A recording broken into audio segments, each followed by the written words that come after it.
This is the Object 705A. It is a Tier 10 Soviet tech tree heavy, and it is actually the #1 win rate heavy tank in the game currently, over the Object 279E, over really any other vehicle. Why? Well, I think it's mainly down to the fact it hits really hard with 650 damage per shot, but even more important than that is the armor.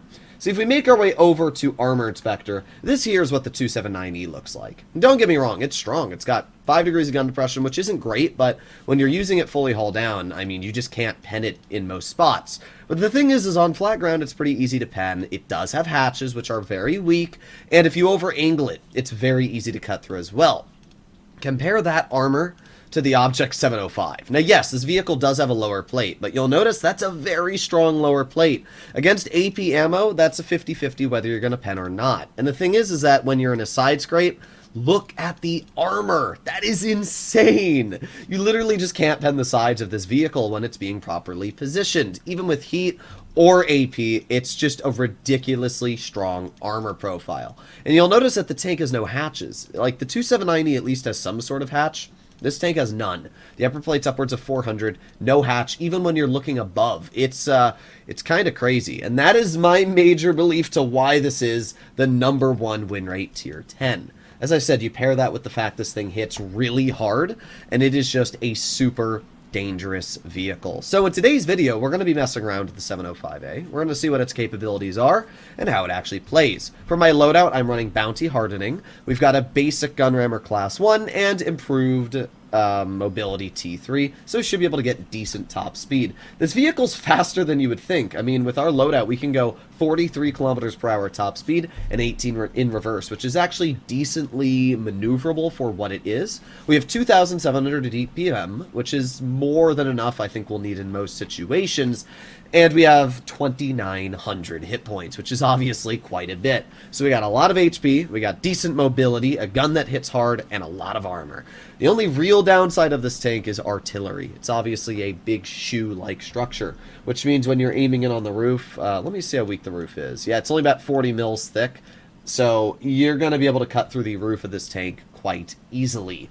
So here we are on Karelia. This is an alright map for the tank, but I'm not exactly sure which way to position it. I'm going to be honest, I have not gone really ever to boulders, so I could try that out today. Normally I just make my way over to mountains though, which depending on how our team decides to position will obviously affect which way I decide to drive my vehicle. So we'll find out. If my team more goes over towards mountains, I'll help them out there, and if our team doesn't, then I'll obviously go towards the other side. So let's see.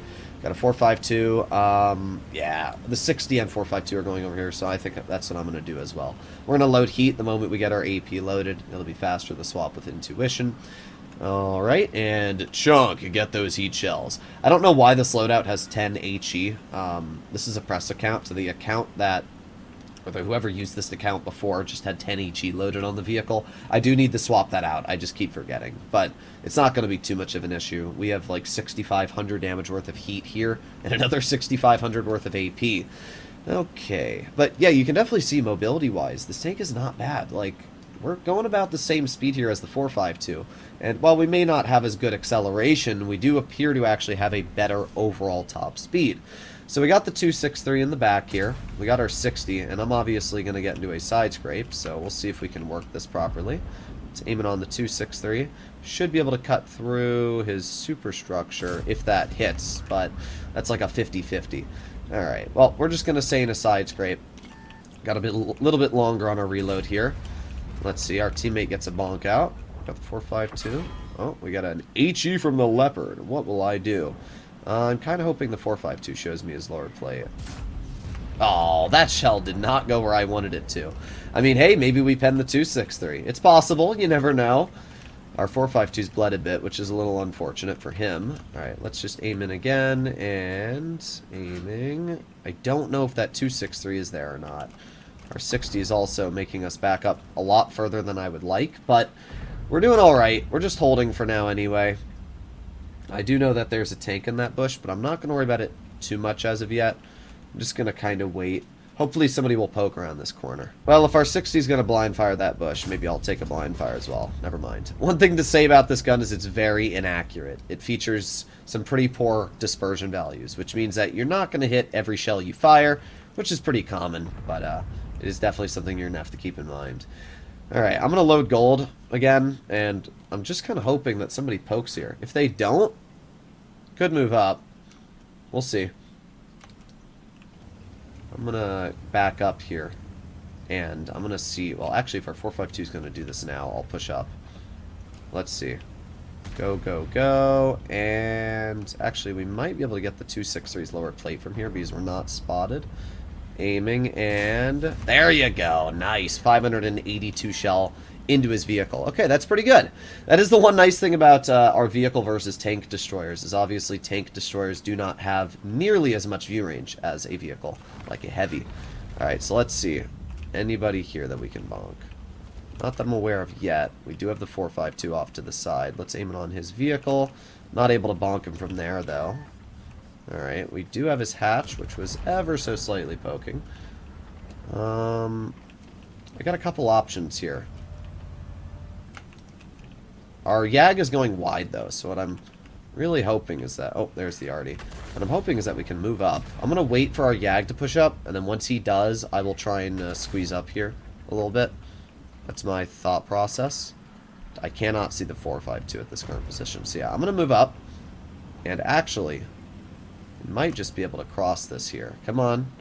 Yes! Alright, that's nice. That's really good there. Alright, we're going to drive up. This might take me a while, and it might actually be less beneficial. Oh, but we do have the 452. Bonk, there you go. Nice 450 damage shell. Oh, wow, that Char got nuked. I didn't even realize that. Okay, well, I was kind of hoping we could get up here to bonk the Char, but dude's got 25 health. Kind of a waste. Alright, well, I'm going to load AP for now, and we'll see if the 60 clears the Char. If he doesn't, I was going to say we should have the clear. Alright, we'll aim it on the 452 really quickly. There you go. Easy clear. Nice. Okay, I mean, we're up to 1,500 damage, which is a decent result. I'm not going to say it's anything incredible, but we haven't really bled anything, so it's just kind of free damage so far. We have the 263 waiting around the corner here, and let's see. He misses. Alright, we're going to aim it on the 263, and there you go. 670 damage shell, and the Yag finishes him off. Okay, not bad. I don't know if we can push that, to be honest, so I'm not going to. I don't know where their tank destroyers are, so I'm going to start heading probably towards our spawn. In fact, we can see our Yag just got cleared. So, I have a couple options. I could either move through here and go up, but I just don't see much of a reason to do that.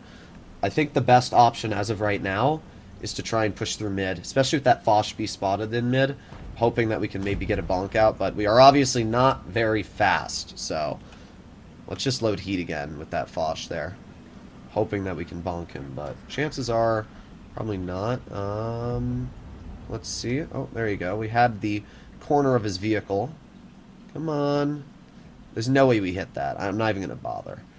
Come on. Move up. No, unfortunate. Alright, well, I will move up a bit, hoping that we can...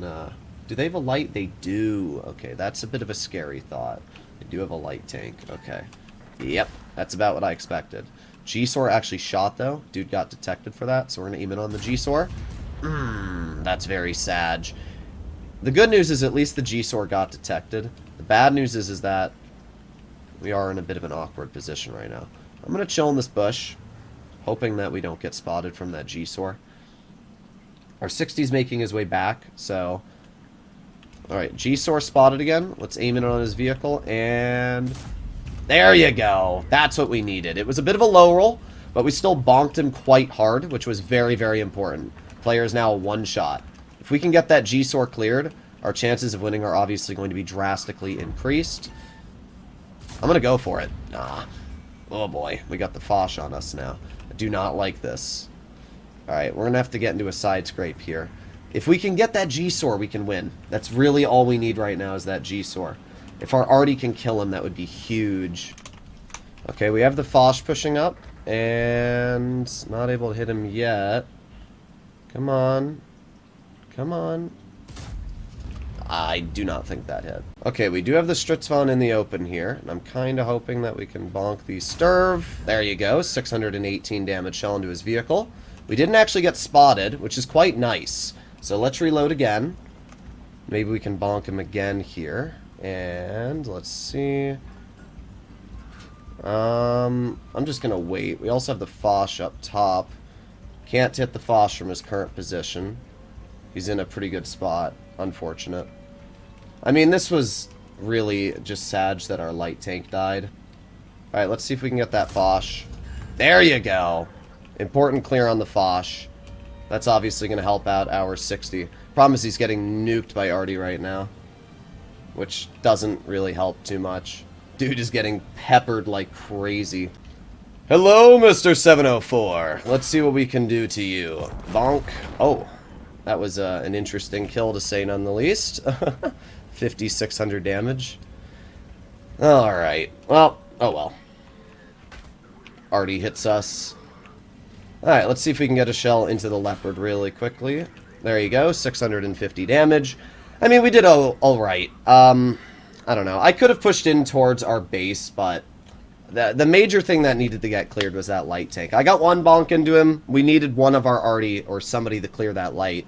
I mean, this was a pretty solid result, even with a loss, at 6,300 damage dealt. I should have probably pushed in to help out the 60 TP in our spawn, but at the same time, I really wanted that light tank dead. That player needed to go. We got one shell into him, but unfortunately, he was alive longer than he should have been. If we'd gotten that light cleared, I would have instantly pushed in through mid and tried to help out, but just with that light there, I didn't want to move up all too much. A little unfortunate, but we did a pretty solid job either ways. I can't really get too mad with our first game in the Object 705, and I think you can see a great example on why this tank is so dangerous. I mean, the gun, it's not accurate, but it hits really hard. And when you pair that with the fact that this vehicle also has an incredibly strong armor profile, it's just insane. Here we are on game number 2, arriving at Mountain Pass. This is a decent map for the 705. I'm not going to say it's bad or good. At least it's not like Empire's Border, where you need gun depression. So I'm not going to get too salty about that. Up against us, we have an IS-7 and a Super Conqueror. I guess the 430U could also be considered a pseudo-heavy, but they really don't have much in terms of heavily armored vehicles, which is interesting.